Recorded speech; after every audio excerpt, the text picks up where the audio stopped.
everyone. Welcome back to Unknown, Unsolved Unseen. Triple U. Welcome back, guys, to episode 5 of the podcast. Great to have you guys here. So, we're getting further into the spooky month, so we thought we'd treat you guys to a nice treat of a haunted hotel. Ooh, spooky. Ooh, ghosts. I like it.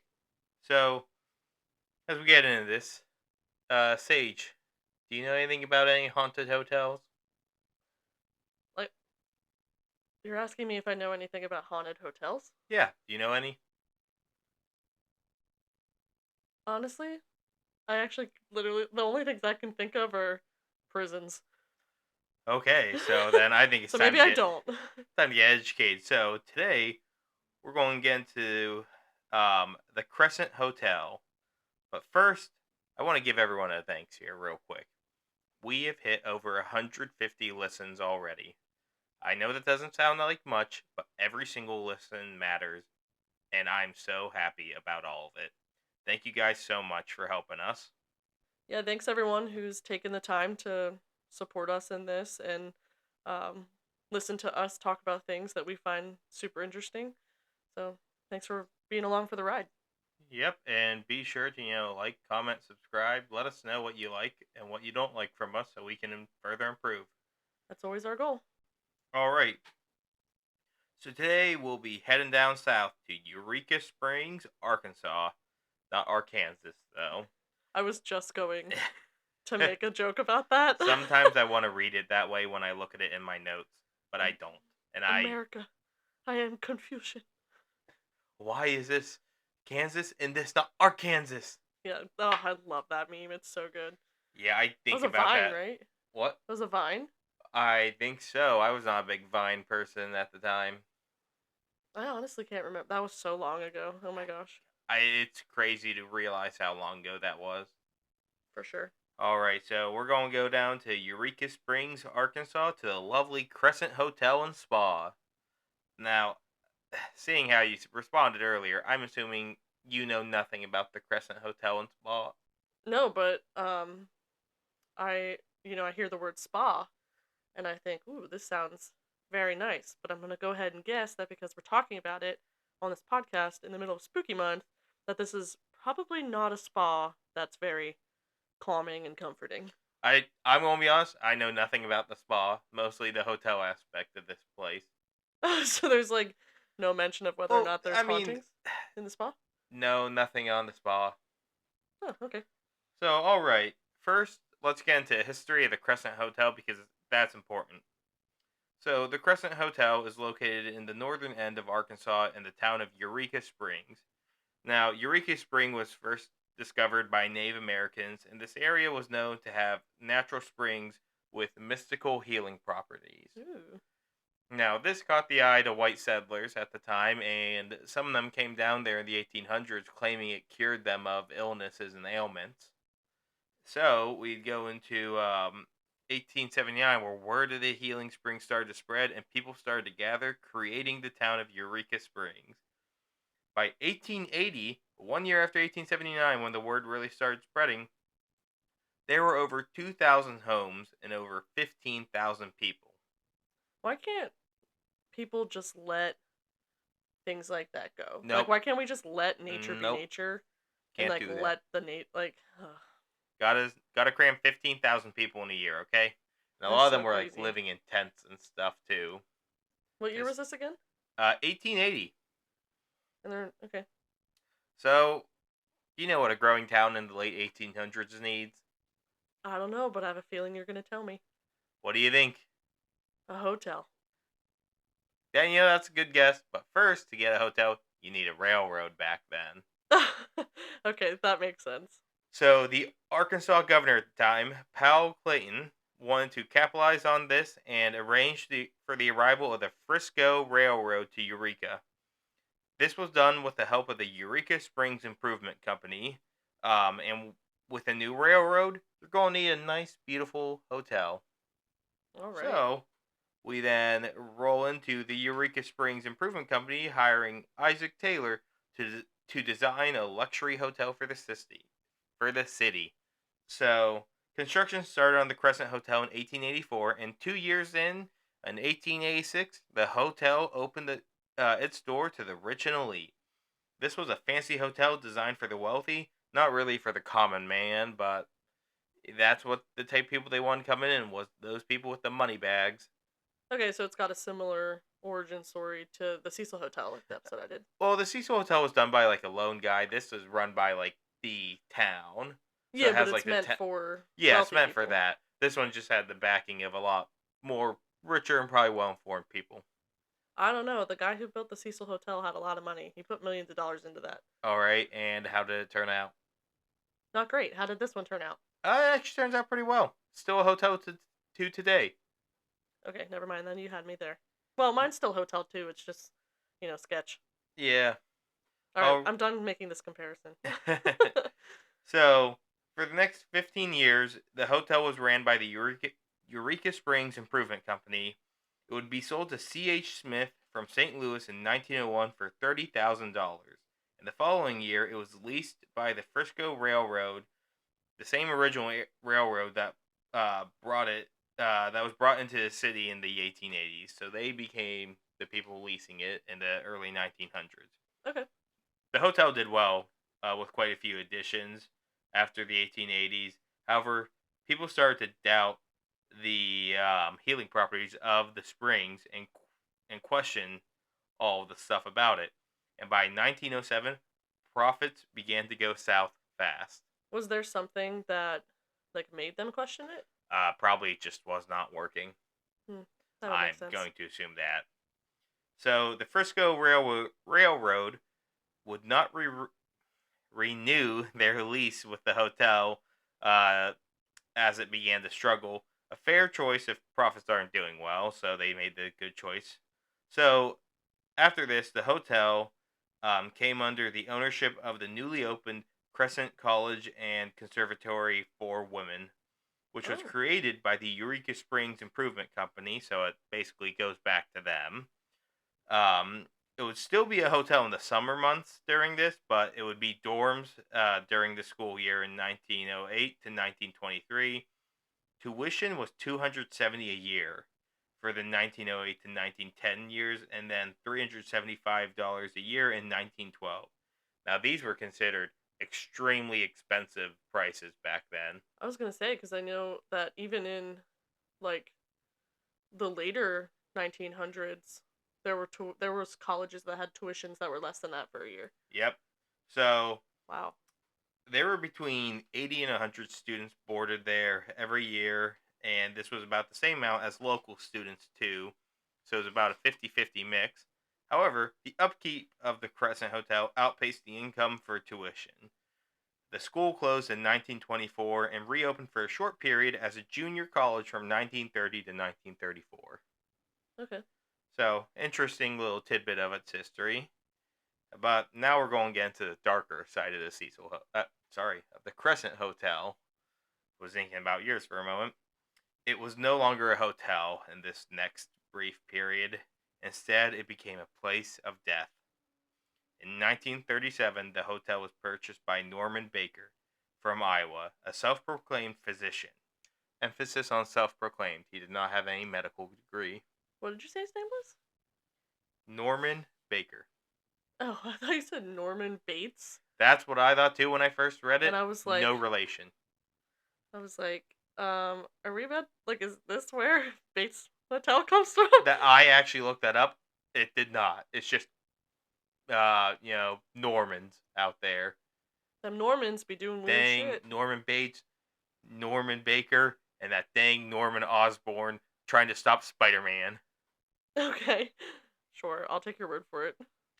Normans. Can't trust them. Good to know. I'll keep that in mind for the future. So, he came in while the economy for Eureka Springs wasn't doing too well, and came with promises to improve the economy. Because that's what you wanted to hear in the 1930s. Isn't that what they all say? Yeah. Then they end up killing people. Oh my gosh, okay. Not where I thought that was going, but alright. Well, that's where I think we are going. So, I want to give you some background on this Norman Baker character. Alright, cool. Because you can't really go into this without knowing somewhat about him. Alright. So, just as a starter, this guy, as I said earlier, had no medical training whatsoever. The authorities in Iowa had just shut down his Baker Institute in Muscatine, Ohio. Muscatine, Iowa. This guy was a fraudster, a seasoned one at that. Hmm. So, just wanted to go over the other wonderful business ventures prior to him opening the Baker Hospital at the Crescent Hotel.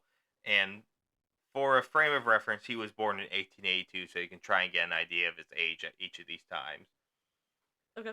So, he framed his own traveling show with a pseudo-psychic up until 1914. So he did all this mind reading type stuff. His psychic quit after 5 seasons and was replaced by a college girl who he would marry 1 year after having him as his new psychic. Well, if she's in college, I guess that at least makes her of age. I guess I know nothing else about her. Alright, so for the sake of my own mental sanity, we're gonna say that she was of age. Alright, I didn't really see much about her, so I'm just going to agree with you here. Alright, sounds perfect. I love when you just agree with me. Perfect. So, in 1914, he took a break from the Mentalism Act. He actually did something not fraudulent, though. He perfected a new type of calliope. Or calliope? It's a type of instrument. Have you ever seen one? I don't actually know. You mind opening a tab so you can see what it is so you know? Yeah. I did not know that. How do you spell it? Calliope. Make sure you put instrument after, or else you're going to get a Greek person, like a Greek mythology A person. calliope. Yeah. Is it still calliope? I know there's an extra L. Yeah. Okay, so it's still calliope. Okay, I'm done. It's calliope then, people.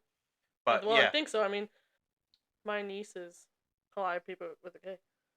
What? Callie. Oh, she's named after that? Well, I don't know if she's named after that, but her Okay. name's But, Calliope. so you see what the instrument is, though, right? Yeah. Yeah. So, in 1914, he perfected a new type of calliope that ran off compressed air instead of steam because this was less dangerous and produced better music. The method before was steam power. So, this would make Baker rich, and he would then divorce his wife and moved on to this being what he did for the better part of 17 years, trying to make money off the calliope. And it proved pretty successful. Okay. So now we get back into the questionable business ventures. So during this time, he did start a questionable one in the early 1920s. He started doing mail correspondence courses to teach drawing. From what I could find, he had no artistic background or artistic skills whatsoever.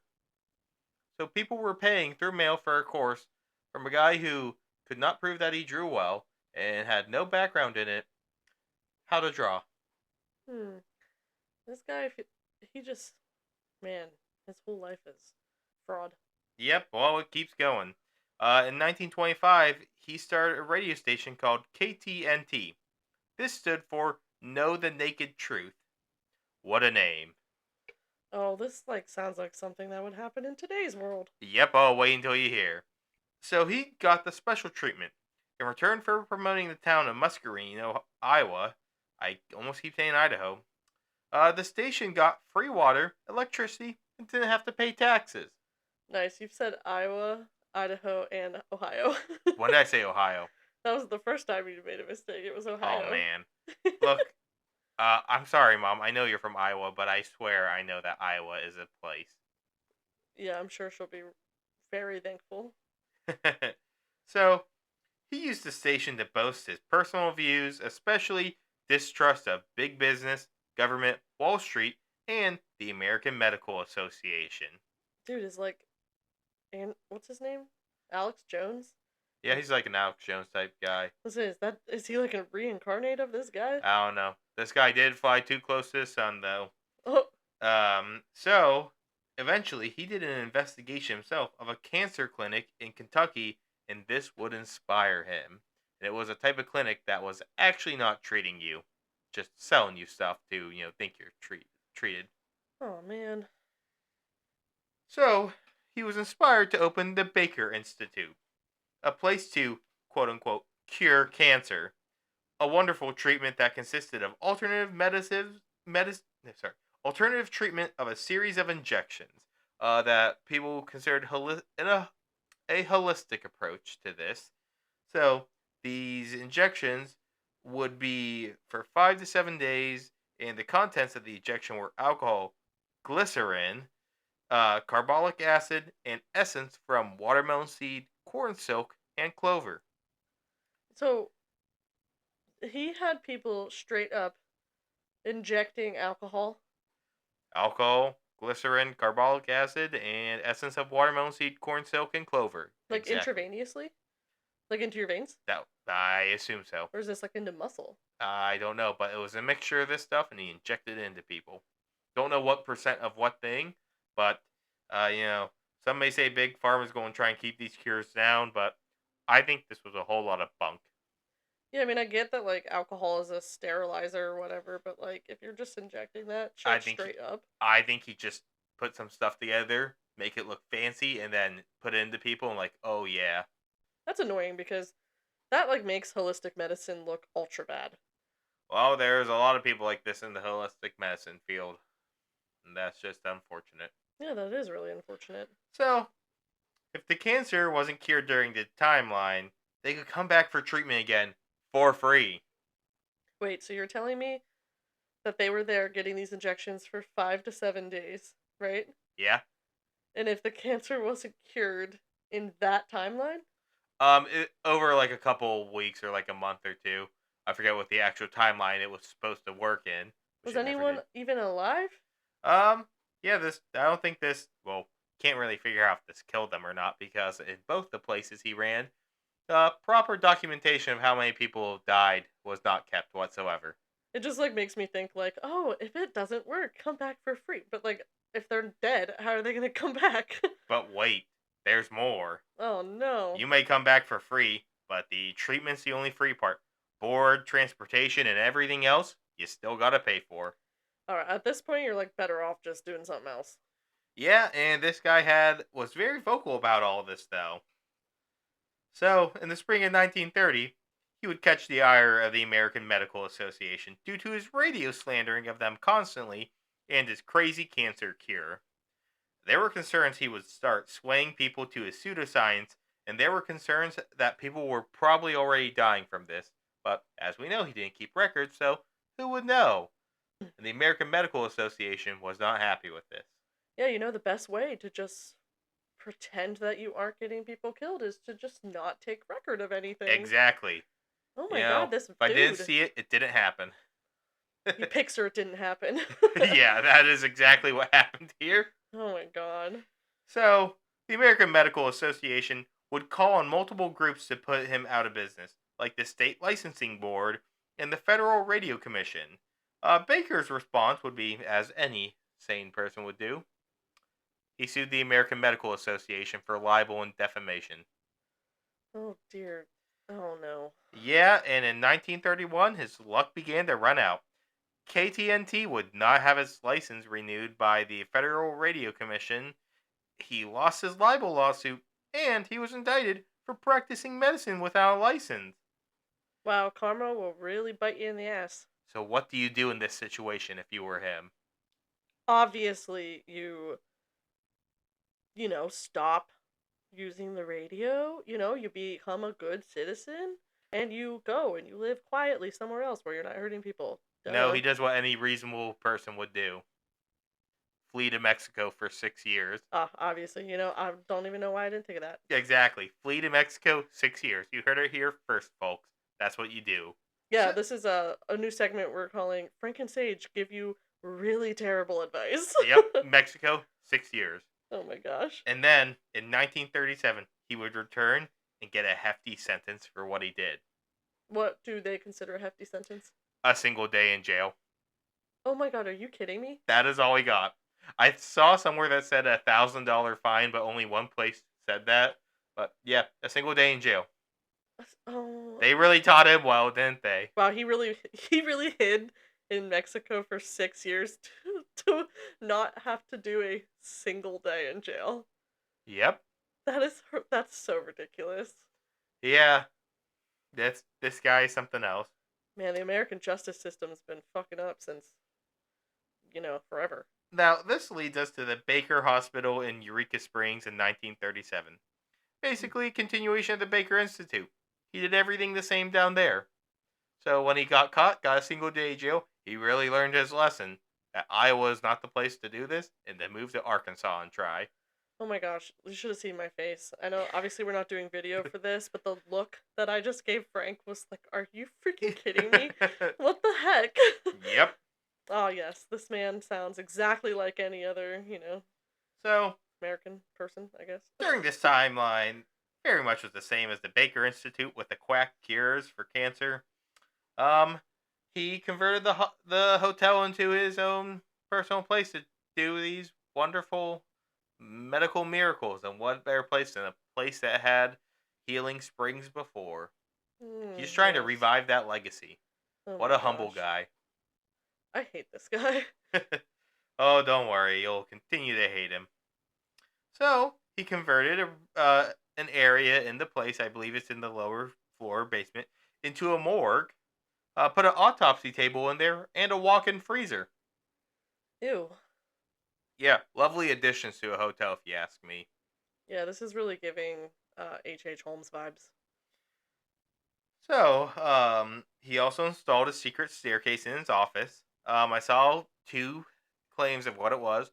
One was to go to his girlfriend's room, and the other was just a secret escape.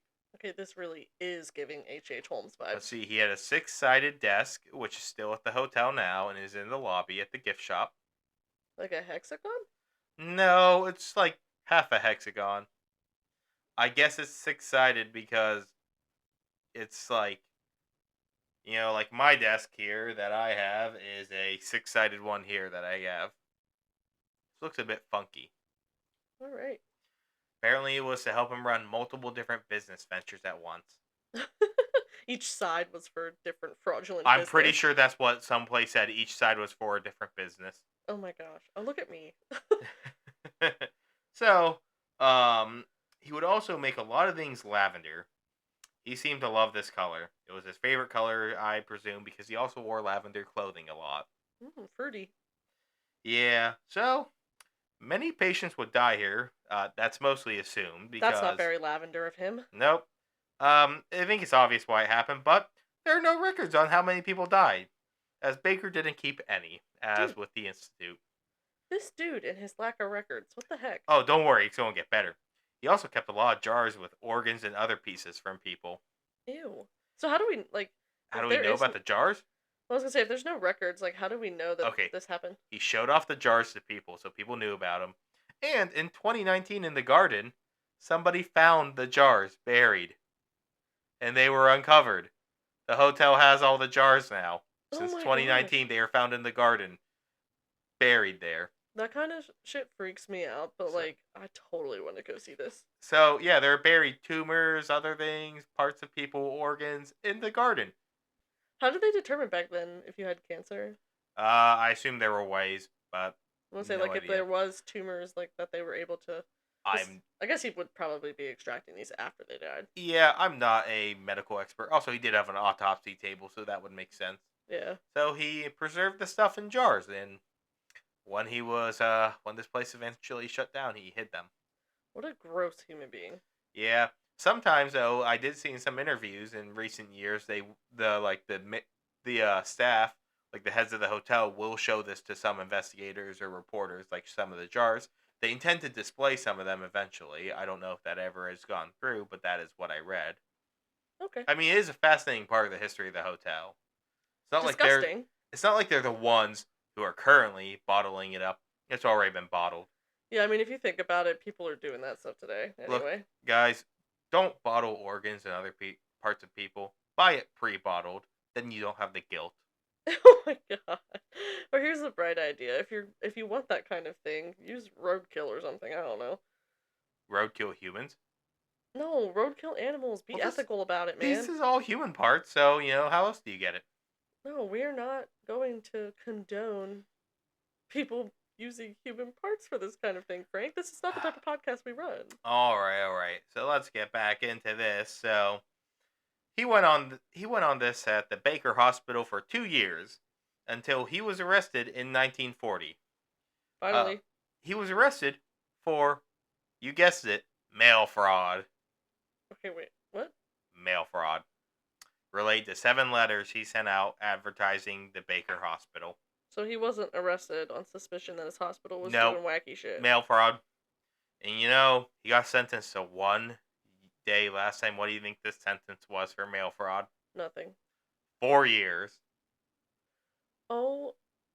Oh my god. What? Look, guys, practicing without a license, 1 day in jail. Mail fraud, 4 years. Wow, Don't mess with the mail. I was gonna say, we're really taking the U.S. Postal Service seriously here. Oh my gosh. Yep. So he was found guilty, sentenced to 4 years in prison and a $4,000 fine, which was a hefty amount back then. A bit harsher than last time, just a bit. Just a small amount, just like a teeny tiny bit. Yeah. However, it is reported that he made an estimated around $4 million from cancer patients. Like $4 million then or today? I think it was then. Wow. I can't tell if it was then or today.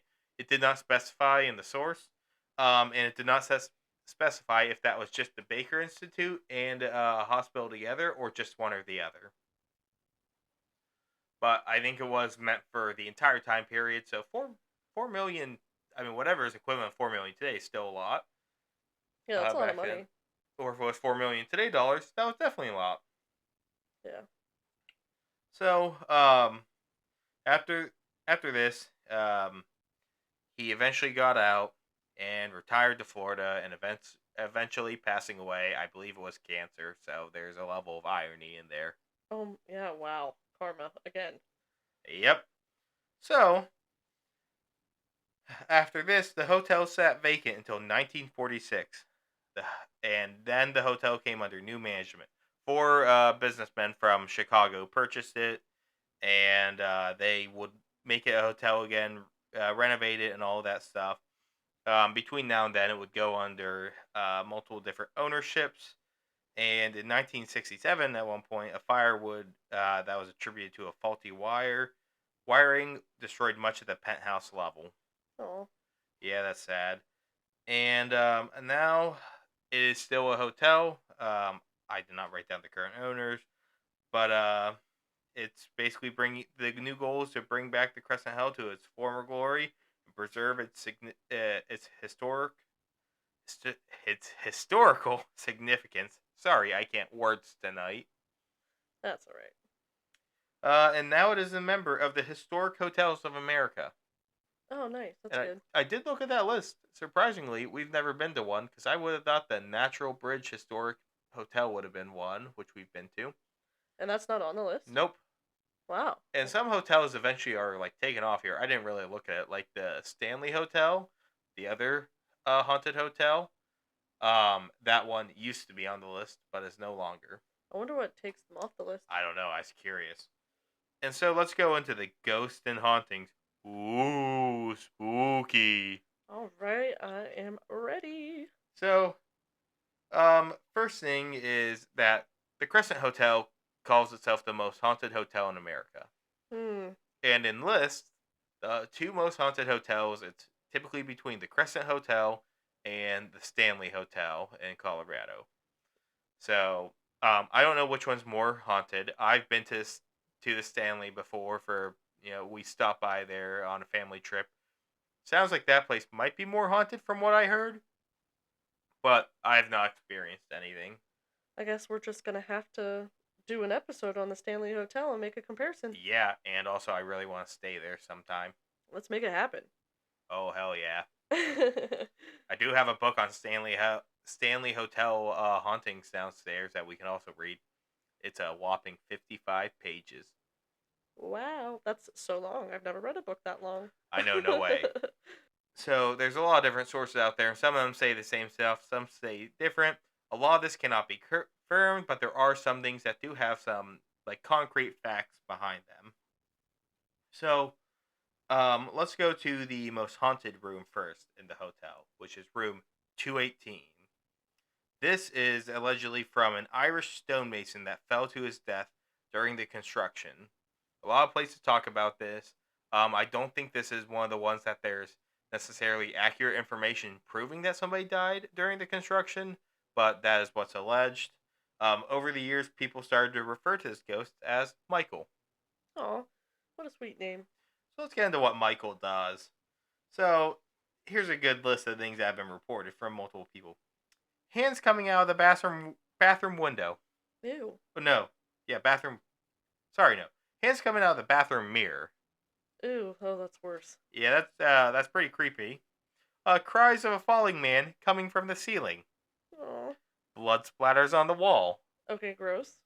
The sound of walking in the room. Oh, that's typical, I feel like, for ghosts. TV and lights turning on and off. Alright. One person allegedly had someone shake him awake in the middle of the night, and then he heard walking around in the room. Oh my god, that would freak me out so bad. Let's see. Some have seen the apparition too. Sometimes he touches the shoulder of women because they think he has a way with the women, or if they're taking a shower, he'll open up the curtains some. Oh, we do not like a peeping Tom. Even more like a creeping Michael. So it's also thought he might haunt rooms 202 and 424 as well. I didn't see much reasoning on why. I say those are like I could understand 202 because it's pretty close to 218, but 424. I know, and that's literally the source that said this. Said no idea why this room. All right. So, Norman Baker is also alleged to haunt the lobby, and in this lobby is his old six-sided desk that is in the gift shop. So there's the belief that his spirit might be trapped to that or somehow connected. Nah, he's just still trying to do his fraudulent business from the afterlife. Going up like, hey there, sir, can I inject you with this? Because I think you may or may not have cancer. Yeah, he just doesn't know that he died. So, there's a ghost as seen wearing a purple or lavender shirt and a white linen suit, which matches exactly what he would used to wear. Back to the purple and lavender. My guy was wearing white suits and performing autopsies. No idea what he wore when performing autopsies. I don't know. Okay. He might change, but don't Valid. forget, records non-existent. Oh, someone should just ask him. Yeah, I'll go to the lobby like, Norman Baker, what did you wear when you performed autopsies? That's My all I wife is want to very know. curious. We need to know, nothing else.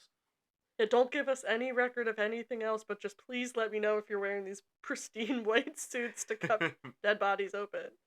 So, he also apparently has a bit of a bewildered or befuddled look. Befuddled is actually the word that was used, which I did not use that word in my notes because that is I would not come up with that myself.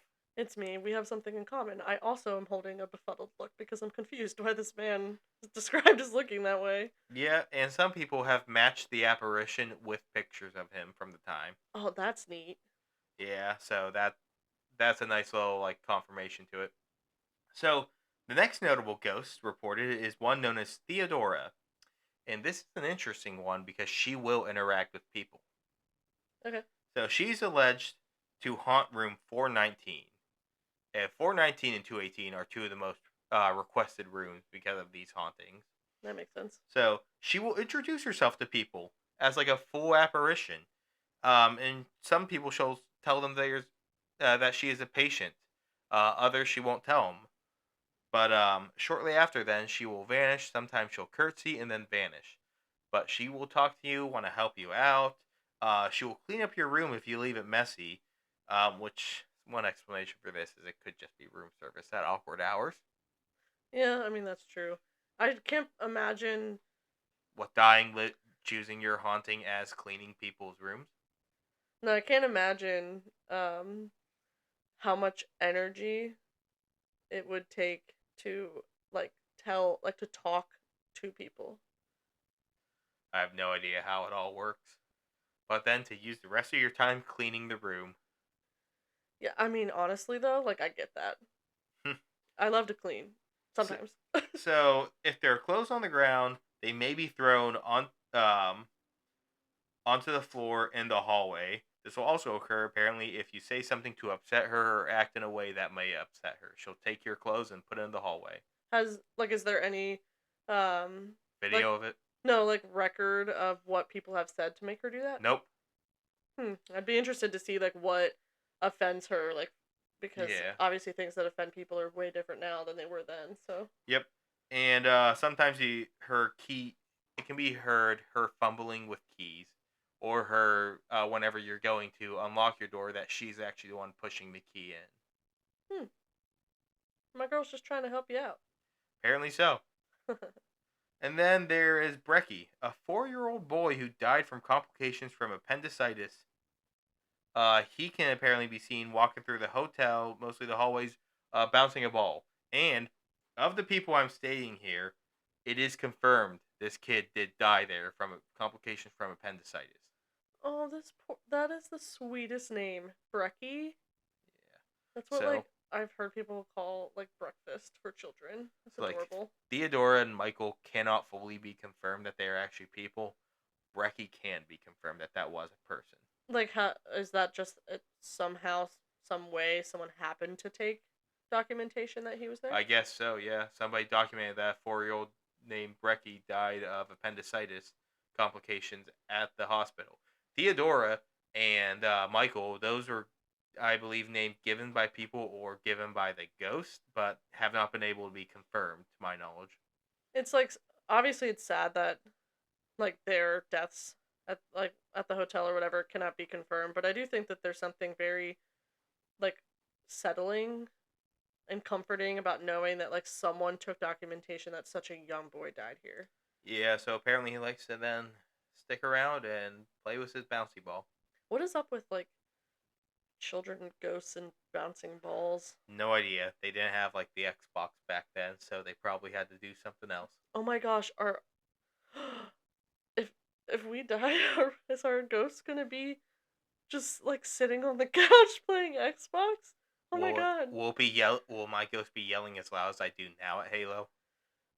Oh man, wow. Okay, that really puts things into perspective for you. Ooh, welcome to 2024. Talk So, about Spooktober. That just, like, gave me the, like, the ick of myself. all right. So this next one is also confirmed an actual person who existed. Okay. Okay. Um, the late Dr. John Fremont Ellis. He was the one-time house physician, and he had an office there.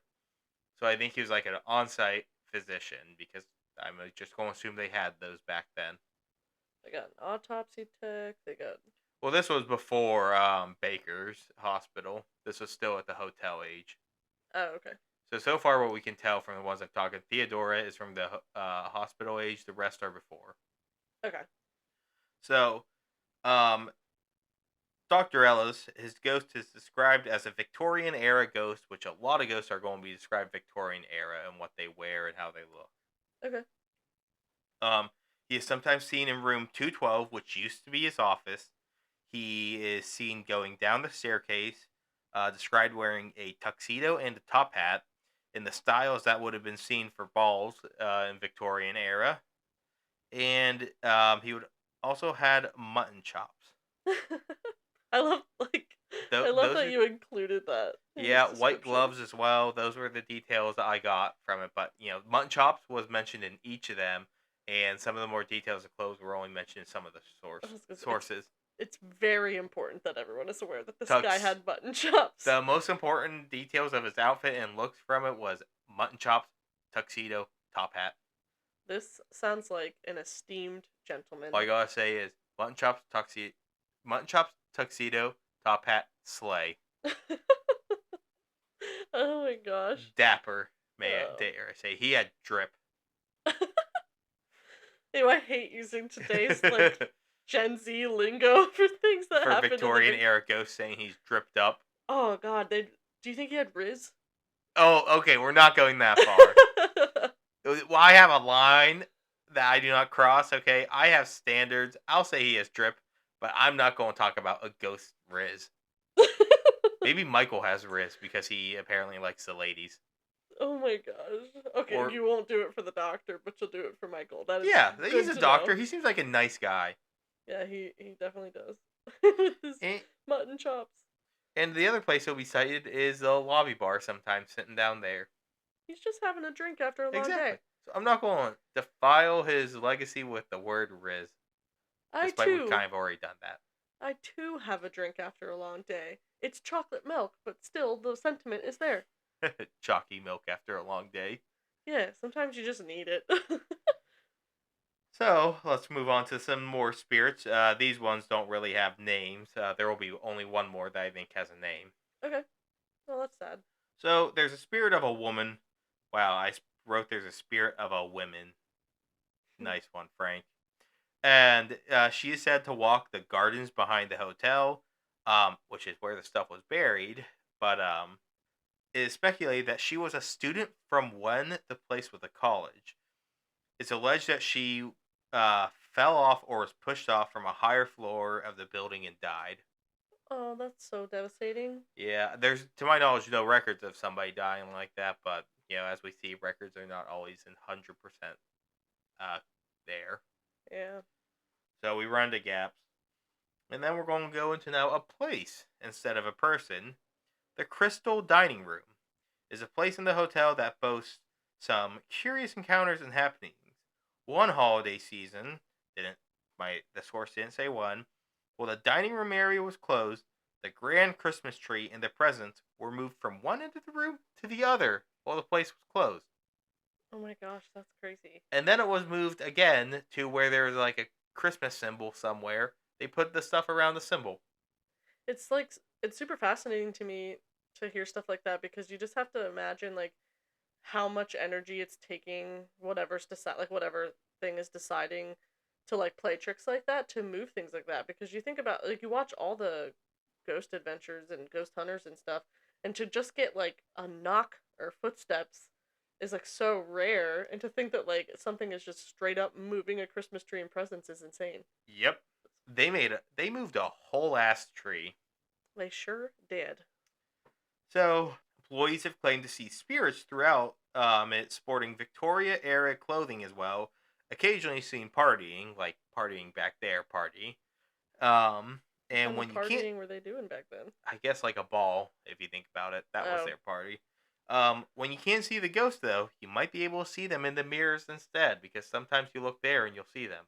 And one was somebody who looked and saw it looked like a couple getting married. They looked in through the mirror, they weren't there, and the man made eye contact with her. oh, that is like Creepy. very creepy, but also like very sweet that there's like such a strong memory of someone having such a happy moment of their life. But also, I can't imagine like that's gonna haunt me. Like we're recording this like not even that late at night, but it's later in the night. Now I'm gonna go like be looking in the mirror in my bathroom, concerned that something's gonna be behind me. Oh, Spooky season, baby. oh my gosh, Spooky I hate it. season. I hate it. I love. Don't get me wrong. I love spooky season, but I'm more of a like Halloween Town hocus pocus spooky person than like ghosts staring at me in the mirror. I am the Thing, Texas Chainsaw Massacre type of spooky person. And So look, I'm fine with this. and we're married. This is what happens. One person likes the gory Halloween stuff. One of us likes the sweet Halloween stuff, and they always end up married. I'm just kidding. I don't actually. That's just I'm making that up. So I'll give you a more wholesome part of this too. Okay. There is one man in Victorian era clothing. He will be sitting down and he will engage in conversation with people. He will let people know he's waiting for a young woman he met the night before at a party in the dining room. Aw, my man's He's still waiting and then he'll vanish. got stood up. So he's a nicer guy, That's good. not as creepy. So then we go to the kitchen. And these two stories come from Steve Garrison, who's a cook at the hotel. I don't know when these stories are, so I don't know if he's still there or not. So he had two eerie encounters. Once he was cutting vegetables in the morning when he saw a boy wearing pop bottle glasses and an older style clothing, and he was skipping around the kitchen. Okay. And then on another occasion, he was prepping in the morning, turned on the lights, and shortly into his work, a lot of the pots and pans came flying off the hooks throughout the kitchen. Oh man, that would freak me out. That is freakier. Both of them are freakier if you're just there and all of a sudden there's a random kid skipping around through your kitchen while you're working. Yeah, random kids in random places where they're not supposed to be is definitely creepy. Yeah, both of them gave him quite the fright. Apparently, like he is genuinely scared of that stuff. From what I saw, did make an impact on him. Wow.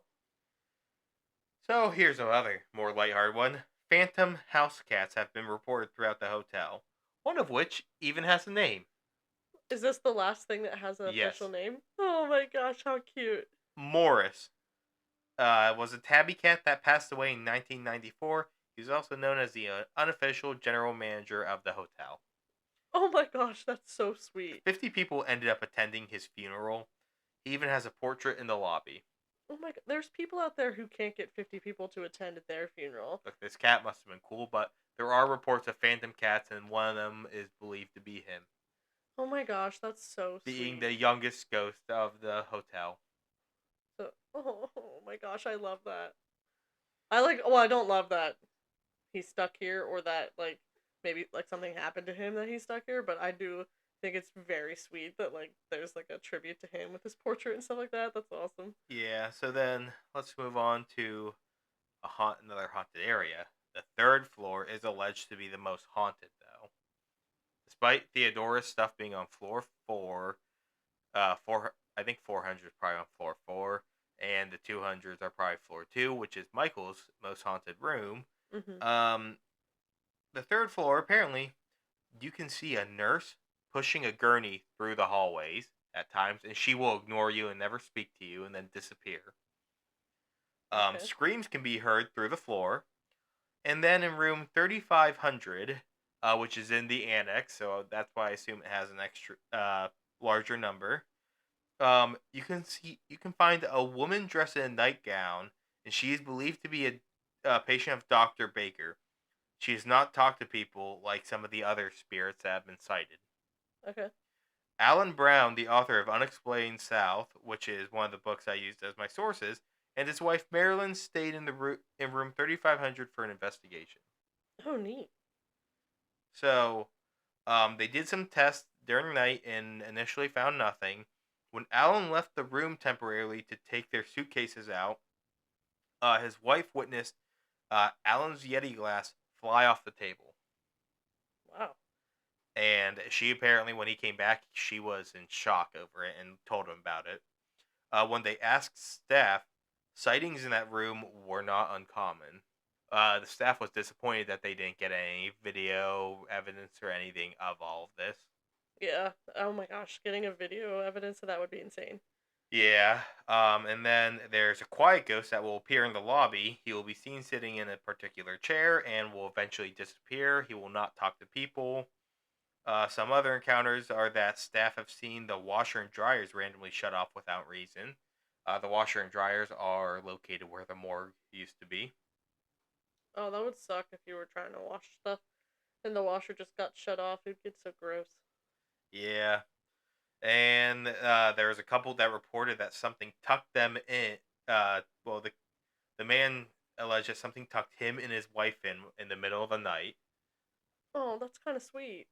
Yeah, but I don't want ghosts touching me. Yeah, I mean, I don't want that either, but like they could be doing way more malevolent shit. Yeah. And there's a tall man with a beard who sometimes is seen or heard going from room to room knocking on the doors. When answered, he asked if they are looking for him and then will disappear. Okay, weird. Yeah, he'll say, "Were you looking for me?" and then disappear. Ew.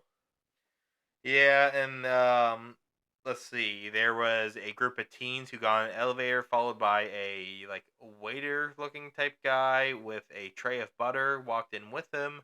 They went to their floor, got off, and that guy got off with them and then disappeared. No real explanation for that. Yeah, that would freak me out. And then the last thing is there's sometimes orbs of light that can be seen, especially by where Dr. Baker used to live in his penthouse. Hmm. And then if you go to the hotel's website, they have a lot more of this stuff. They have various pictures of stuff being seen, some of it better evidence, some of it not as good evidence. Okay, Um, sweet. yeah, so I highly recommend you take a look into that.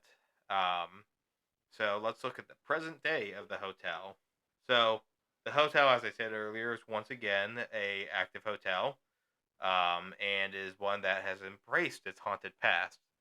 They offer ghost tours and investigations during the day, overnight investigations.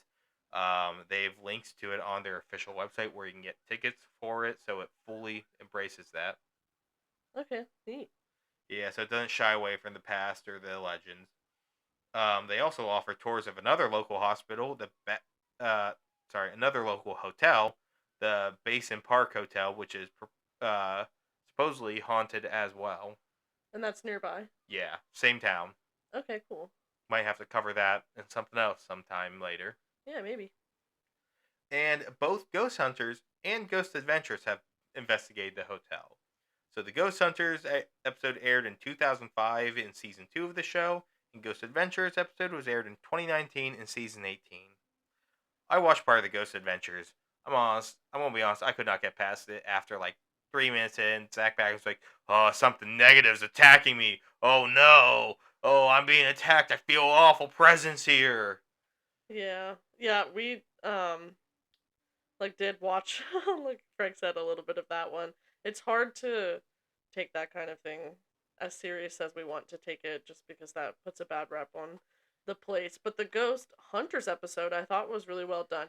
The watching it in 2024 knowing it was filmed in 2005 though was kind of hard just because things You have can advanced since tell then. it's aged. But it was really neat to like see what they were able to capture, and I like the way that they do their investigations, so I think it helped add to getting ready to record this episode. Yeah, so that's actually what put this place on the map for being a haunted place was that Ghost Hunters episode. Because it wasn't the hauntings of it wasn't well known, and after that episode it became more widely known and they piggybacked off that, and that's where we're at today. With their acknowledgement of the hauntings and tours and opening up that type of stuff to the public. Honestly, I love that Ghost Hunters was able to do that for them. That's Yep. awesome. And here's actually one interesting thing. During the episode, with their thermal imaging, they catch what is believed to be a full body apparition on the Wow. thermal. And I watched it, I looked at it. It is in the shape of a person. It is quite interesting. Wow, that is so cool. I was quite surprised watching that. I don't have a good explanation for it, but whatever they saw was person shaped, and nothing was standing there, and was seen only on the thermal. Wow. Now, the hotel now sells a color changing mug with the picture of that thermal image on it. So the mug starts black, you put hot stuff on it, and that image shows up. Sounds like we need to get our hands on this mug. Yeah, there's actually a $450 package there where you get one night, you get 2 tickets to the ghost tour, $75 of the credit for the crystal dining room, and 2 of those color changing mugs. All right, Frank, sounds like we are going to be taking a trip to Arkansas. Might have to go to Arkansas soon. How far away is that? Very far. Do you know where Arkansas is? No, don't ask me where. I'm so bad at geography. It's very far south. Okay, I'll take your word for it. So the Crescent Hotel has a storied past, whether it be the hospitality, the improvements in education, or the dark history of the deaths that plagued the place. It now still stands and has many alleged ghosts still staying within its walls, and some staying in the rooms they were well accustomed with. I think there might be something going on there. The Ghost Hunters episode did a very good job with it. I did not care about Ghost Adventures. There's plenty of stories, a lot of hype to this place. I would love to go there at some point myself and check it out. What do you think overall on this stage? Yeah, I mean, everything you've put forward makes this sound like it is definitely one of the more haunted places in the United States, and I would be down to go check it out. Like, and do it'd be really cool to do like an overnight investigation or something like that because I do have some gear. Yeah, we have an EMF reader to see for electromagnetic fields, some of those cat balls that detect movement, and a ghost box to try and communicate. Yeah. So yeah, if we took those, we could go do our investigation and maybe give an update sometime. That'd be really cool. Yeah, I'd love to check that out at some point. So, do you think it's haunted or not? Oh, I for sure think it's haunted. And I also wanted to point out too that like I know I said a little earlier, but I think it's so awesome. Like, this reminds me of what you've talked about with certain cryptids, that like that that ghost hunters episode probably rejuvenated this town and like allowed people to have jobs and like brought it back to life and stuff, and I think that's really Yeah, it incredible. definitely helps out when people come out for this because this town, as we mentioned, 15,000 people in the first year. I think it's not even above 5,000 now. Oh It's a man. very small now. It hit its boom because of the springs and it's gone back down size, but it still persists, and that place helps it out. Yeah, so like if you're anywhere near there, you're listening, like go check it out. That's awesome. Yep. So, how many jars of human parts out of 10 do you rate this? Um all right, we're back to this. Okay, 8. I'm going to rate it a solid 8 as well. Great. That was a great choice for Spooktober. Thank you. And I'm looking forward to yours next week. Listeners will just have to stay tuned to see what it is. So Alrighty. I think we're going to wrap it up here. What do you think? Yeah, I think we're good. All right. So once again, I'm going to just ask, if you guys wouldn't mind leaving a like, follow, rate, review, subscribe, whatever it is, and whatever you're listening to, give us a follow on Instagram, X. That's currently all we're at. Share us with your friends. Give us some likes and retweets or reposts, whatever the heck they are on X at this point. And, just help us keep growing. Every single interaction, like, matters and helps us greatly. So thank you very much, everybody. And don't forget to check out Puppysaurus and with their Ko-Fi or coffee. I guess somebody told me it's pronounced coffee. And Redbubble links in our description if you're interested in getting commissioned work from them. All right, Sage, any last words from you? Nope, just happy haunting, everyone. All right, then. And remember, To look for the unknown the unsolved. and the unseen. Thanks for listening. Thanks, guys. Hope you enjoyed your stay.